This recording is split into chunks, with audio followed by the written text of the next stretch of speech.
Yo la team, bienvenue sur ma chaîne YouTube. On se retrouve encore une fois pour une nouvelle vidéo. Si vous ne vous êtes pas encore abonné, n'oubliez pas d'appuyer sur le bouton et d'activer la cloche pour de nouvelles notifications. Ça fait un bon bout de temps que j'avais pas eu à faire des vidéos. En fait, il se trouve que le matériel dont je disposais pour faire mes vidéos était un peu à la ramasse. Donc du coup, pas très motivant. Mais aussi à vous signaler que YouTube avait encore une fois eu à supprimer une de mes vidéos. Donc là, on va un peu se calmer et tout ce qui a trait au piratage, nous allons un peu faire ça hors de YouTube. Cependant, les articles sont toujours disponibles sur mon site web. J'ai décidé de faire une playlist dédiée à certaines applications que j'utilise et qui pourraient bien vous être utiles. Celui que je vais vous présenter aujourd'hui est AdGuard, un bloqueur de publicité. Je vais vous faire une présentation rapide de AdGuard. Prenons l'exemple d'une application que vous avez peut-être l'habitude d'utiliser, Audiomack. Voilà, justement, une des formes de publicité que je déteste particulièrement. Nous allons un peu nous renseigner sur cette application qui est Audiomack. Exodus est une application qui nous permet d'afficher des autorisations dont on dispose des applications que nous avons installées sur notre téléphone et les pisteurs qu'il utilise pour nous traquer. Pour une application telle que Audiomack, vous remarquerez qu'il dispose un nombre de 29 pisteurs, 29, je dis bien, et de 36 autorisations sur notre téléphone. Parmi ces pisteurs, nous avons ceux de Facebook, bien évidemment, de Google aussi. Dans une autre section, je vous parlerai un peu des autorisations dont disposent certaines applications sur notre téléphone et les risques qu'elles peuvent contenir. En poussant un peu la recherche, vous remarquerez que les pisteurs qu'ils utilisent ont des signatures différentes. Certains sont pour l'analyse, d'autres pour l'identification, le profiling et même la localisation.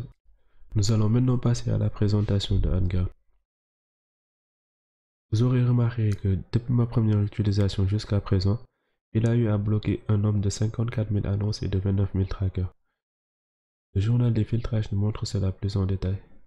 Parmi cela, nous avons, voilà, justement, ceux de Audiomack, Facebook et d'Instagram, WhatsApp aussi, et pas mal d'autres.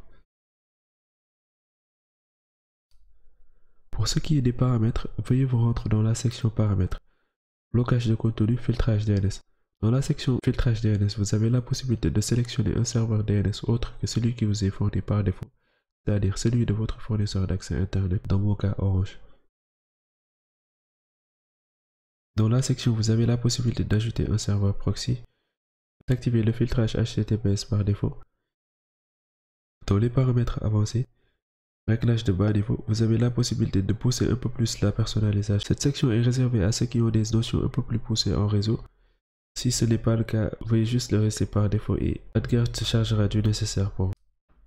Après avoir terminé notre configuration, nous allons maintenant vérifier si AdGuard réussit à bloquer les publicités au niveau de Audiomack. Vous remarquerez que là, nous n'avons plus de publicité.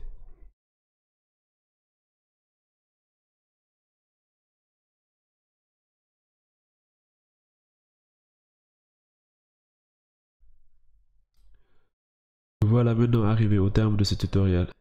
S'il vous a été d'une quelconque utilité, que vous trouvez peut-être qu'il pourrait bien aider un ami en détresse, n'hésitez pas à le partager.